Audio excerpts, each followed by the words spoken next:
अहिलेसम्म हामीले जिन्जिभाइटिस र पेरिडोन्टाइटिस पढ्यौँ र यसको सबै डिजिजको मोस्ट अफ द कल्प्रिट भनेको डेन्टल प्लाक अथवा क्यालकुलस थियो है।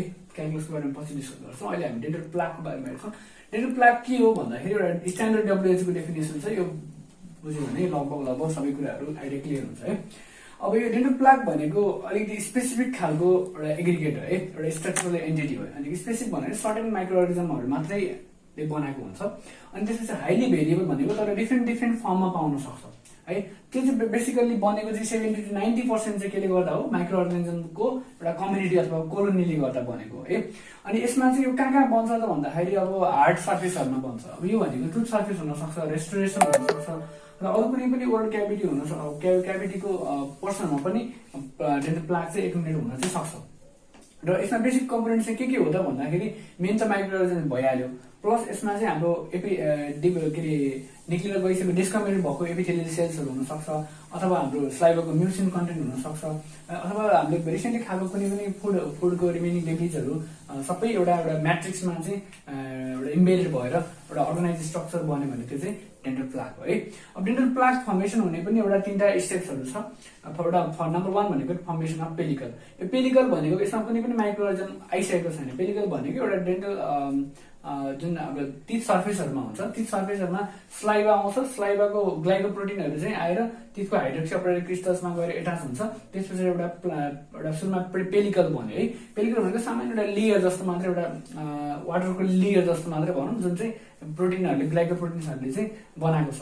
हो त्यो बनिसके पछाडि त्यो पेलिकलमा बल्ल आएर चाहिँ माइक्रो अर्गानिजमहरू आएर बस्छ है। त्यो माइक्रो अर्गानिजमहरू आएर एडिसन र एटाचमेन्ट हुन्छ।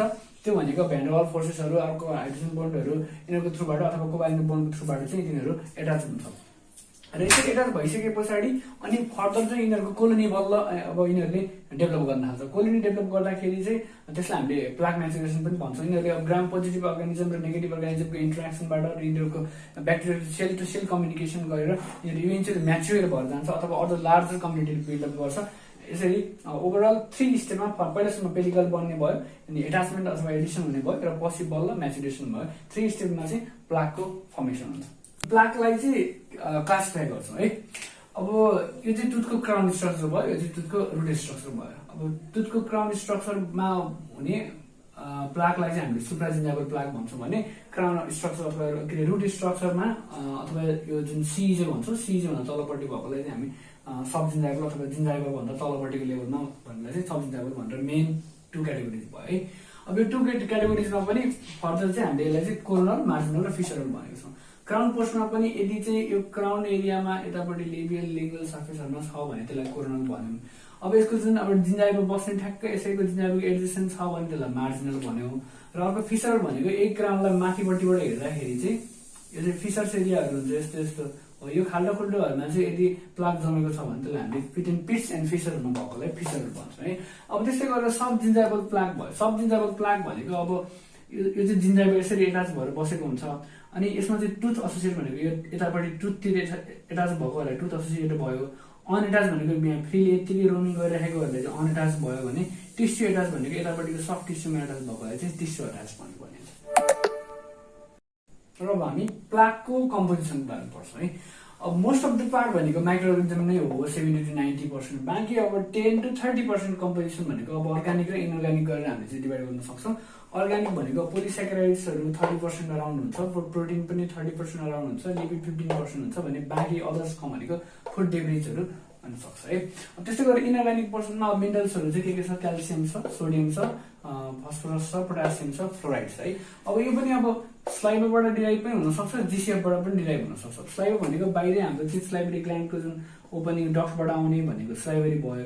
यो चाहिँ कस्तो खालको हुन्छ, जुन सुप्राजिन्जाइबल खालको प्लाकहरूमा चाहिँ स्लाइभाबाट डिराइभ खालको हुन्छ भने जुन सब जिन्जाइबल खालको प्लाकहरू छ त्यसमा चाहिँ जिसिएफबाट आउँछ। अब जिसिएफ भनेको के हो भन्दाखेरि जिन्जाइबल क्रेभिकुलर फ्लुइड भन्छ है। अब क्रेभिस भनेको यो खाल्डो जुन हामीले अघि पकेट भन्थ्यौँ नि होइन, त्यो पकेट एरियामा जुन यहाँ जङ्सन एपिथेलियम हुन्छ, सबकुलर एपिथेलियम हुन्छ, यहाँनिरबाट एउटा फ्लुइड सेक्रेट भइरहेको हुन्छ, त्यसलाई हामीले जिसिएफ भन्छ। एकदम माइनर एमाउन्टमा हुन्छ तर त्यो हुन्छ है। त्यसबाट आउने मिनरल कन्टेन्टहरूले चाहिँ सब जिन्जाइबल खालको प्लाकहरू बनाउँछ भने सुप्राजिन्जाइबलको लागि चाहिने इनअर्गानिक पोर्सन चाहिँ स्लाइभाबाट डिराइभ हुन्छ। र अब प्लाकलाई चाहिँ कसरी प्रिभेन्ट गर्ने अथवा यसलाई चाहिँ कसरी हामी म्यानेज गर्ने भन्दाखेरि अब मेकानिकल मेथड र केमिकल मेथड गर्ने दुईटा चाहिँ हामीले क्लासिफिकेसन छ एउटा ब्रोड होइन। त्यस पछाडि मेन हामीले भनेको ब्रसिङ नै हो अब एकदमै इम्पोर्टेन्ट कुरा भनेको होइन। अनि त्यस पछाडि ब्रस गर्नलाई हामीले टुथपेस्ट लिन्छौँ, त्यो टुथपेस्टलाई हामीले डेन्टिफ्राइज भन्छौँ है। त्यसमा भएको जुन एब्रेजिभ कन्टेन्टहरू छ त्यसले नै पोलिस गरेको पोलिसिङ एक्सनबाट मोस्ट अफ द डेमेजहरू जान्छ, प्लाक चाहिँ रिमुभ हुन्छ। र यदि चाहिँ प्रोक्सिमल एरिया भनेको दुईवटा दाँतको बिचको एरिया छ, अब सपोज यो दाँत भयो भने यसको बिचको एरियामा त हामी ब्रसहरू जाँदैन, त्यस्तो ठाउँमा चाहिँ डेन्टल फ्लस भनेको एउटा डोरी नै हो होइन। त्यो डोरीलाई चाहिँ हामीले दुईवटा हातमा समातेर अथवा ह्यान्डल भएको हुन्छ, ह्यान्डल छ भने यसरी तलमाथि गएर चाहिँ यो प्रोक्सिमल एरियामा सफा गर्न सक्छौँ।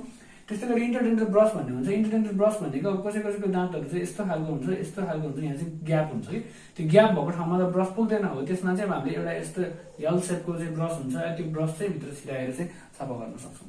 अब त्यस्तै गरेर वुडन स्टिकहरू पनि युज गर्न सकिन्छ। अब आयो केमिकल मेथड। अब सबै कुराहरू मेकानिकल मेथडले त्यो माइक्रो अर्गानिजमहरू त नजान सक्छ, त्यस्तो बेलामा हामीले चाहिँ केमिकल मेथड्सको पनि हेल्प लिन सक्छौँ है। अब क्लोरहेक्सिन भनेको एउटा बिसबाइगुआनाइड हो, यसले चाहिँ अब ब्याक्टेरियोस्टाटिक इफेक्ट पनि छ र साइड इफेक्ट पनि छ। र त्यस्तै गरेर पोभिडिन आयोडिन र हाइड्रोजन पेरोक्साइड र बेन्जोलामाइनहरू पनि युज गर्न सकिन्छ, तर मोस्ट फ्रिक्वेन्टली युज गर्ने भनेको क्लोरहेक्सिन नै हो। र अब हामी क्यालकुलसको बारेमा डिस्कसन गर्छौँ है। क्यारान्जा भनेको एउटा पेरियोडोलोजीको अथर नै हो। अब क्यारान्जाको डेफिनेसन भनेपछि एकदम स्ट्यान्डर्ड हुन्छ है। Dental calculus is defined as the mineralize bacterial plaque. Plaque जुन अघि हामीले पढ्यो, प्लाक त प्लाक नै हो, तर कस्तो खालको प्लाक भन्दा मिनरलाइज भनेको मिनरल्सले भरिएको प्लाक हो है। जब डेन्टल प्लाक चाहिँ म्याचुर भइसक्छ त्यस पछाडि त्यसमा मिनरल्सहरू डिपोजिट हुन थाल्छ, स्लाइभाबाट हुनसक्छ अथवा जिसिएफबाट हुनसक्छ। त्यस पछाडि त्यसबाट मिनरल्सहरू थपिँदै गइसके पछाडि नेचुरल टुथ भएको, अब टुथ छ भने टिथमै अथवा कुनै प्रोस्थेसिस लगाएको छ भने प्रोस्थेसिसकै सर्फेसमा सपोज कोही मान्छेले नक्कली अब डेन्जर लगाएको छ भने यसरी होइन, अब सपोज यो चाहिँ डेन्जर भयो यसैपट्टि चाहिँ नेचुरल टिथ छ। अब नेचुरल टिथमा पनि हुनसक्छ, यहाँनिर पनि हुनसक्छ, अथवा प्रोस्थेसिसमा इनर सर्फेसमा पनि हुनसक्छ, जहाँ पनि हुनसक्छ भनेको हार्ड स्ट्रक्चरहरूमा गएर यसले चाहिँ मिनरल्सहरू चाहिँ डिपोजिट भएर बस्दिन्छ। त्यो भनेको नै क्यालकुलस हो। अब क्यालकुलस पनि सिमिलरली प्लाक जसरी नै सुप्राजिन्जाइबल र सबजिन्जाइबल गरेर हामीले डिभाइड गरिएको छ। र क्यालकुलसलाई चाहिँ अब जिन्जाइबल भन्दा माथि छ भने सुप्राजिन्जाइबल र जिन्जाइबल तल छ भने सबजिन्जाइबल गरेर हामीले दुईटा पार्टमा डिभाइड गरिसक्यौँ। र तिनीहरूको अब डिफ्रेन्सिएट चाहिँ गर्नु पऱ्यो भने चाहिँ हामीले कलर, सेप, कन्सिस्टेन्सी होइन, क्याल्सियम फस्फरसको रेसियो, अब यसमा ब्याक्टेरियाको नेचर र एटाचमेन्टको लेभल आधारमा चाहिँ हामीले यसरी डिफ्रेन्सिएट गर्छौँ है। कलर भनेको माथिपट्टि जुन कोरोनल पोर्सनमा हुने जुन क्यालकुलसहरू छ, यतापट्टि यो पोर्सनमा हुने क्यालकुलसहरू चाहिँ एकदमै व्हाइट कलरको अलिकति ग्रेस अथवा येल्लो कलरको हुन्छ भने यतापट्टि सब जिन्जाइबल भनेको यहाँनिर भित्रपट्टि लुकेर जिन्जाइबल भन्दा भित्रपट्टि लुकेर बसेको क्यालकुलसमा चाहिँ अलिकति ब्राउन नेचरको हुन्छ, अब लाइट अथवा डार्क डिग्री कुन डिग्रीको हुनसक्छ। त्यस पछाडि सेप भनेको माथिपट्टि हुने प्राय अमर्फस खालको हुन्छ होइन, अनि यसको कन्सिस्टेन्सी पनि अलिकति क्ले जस्तो नेचरको हुन्छ। अनि कहिलेकाहीँ चाहिँ दाँतको बिचमा चाहिँ यिनीहरूले एउटा ब्रिज जस्तो रूपमा एउटा कनेक्टिङ ब्रिजको रूपमा चाहिँ बनाउन सक्छ यसरी होइन।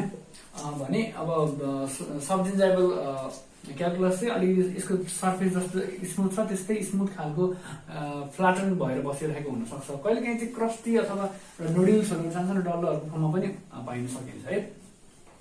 अब क्याल्सियम र फस्फरसको रेसियो भनेको यसमा चाहिँ सुप्राजिन्जाइबल भनेको माथिपट्टिमा चाहिँ क्याल्सियम फस्फरस रेसियो अलिक कम हुन्छ भन्नुको मतलब चाहिँ क्याल्सियम कम हुन्छ, फस्फरस स्लाइटली बढी हुनसक्छ भने यसमा सबजिन्जाइबलमा चाहिँ फस्फरस लेभल चाहिँ अलिक हाई हुन्छ है।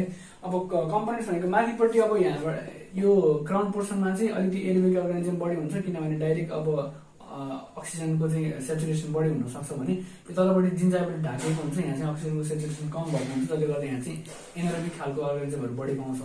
अनि यस्ता खालको क्यालकुलसहरू निकाल्न अलिकति अब स्केलिङ गर्दा पनि निकाल्न सजिलो हुन्छ भने इजिली डिट्याच गर्न सकिन्छ भने तलपट्टि जिन्जाइबलभित्र लुकेको चाहिँ अलिकति फर्मली एट्याच भएको कारणले गर्दा निकाल्न पनि डिफिकल्टी हुन्छ। यसरी हामीले सकेसम्म मोस्ट अफ द टपिक्सहरू कभर गर्ने हिसाबले चाहिँ जति पनि चाहिने एमबिबिएसको लागि अथवा बिटिएसको लागि चाहिने इम्पोर्टेन्ट टपिक्सहरू चाहिँ हामीले कभर गर्ने प्रयास गऱ्यौँ। यदि अरू कुनै टपिक्समा तपाईँलाई भिडियो चाहिएमा हामीलाई चाहिँ कमेन्ट्समा अथवा डाइरेक्ट मेसेज पनि गर्न सक्नुहुन्छ।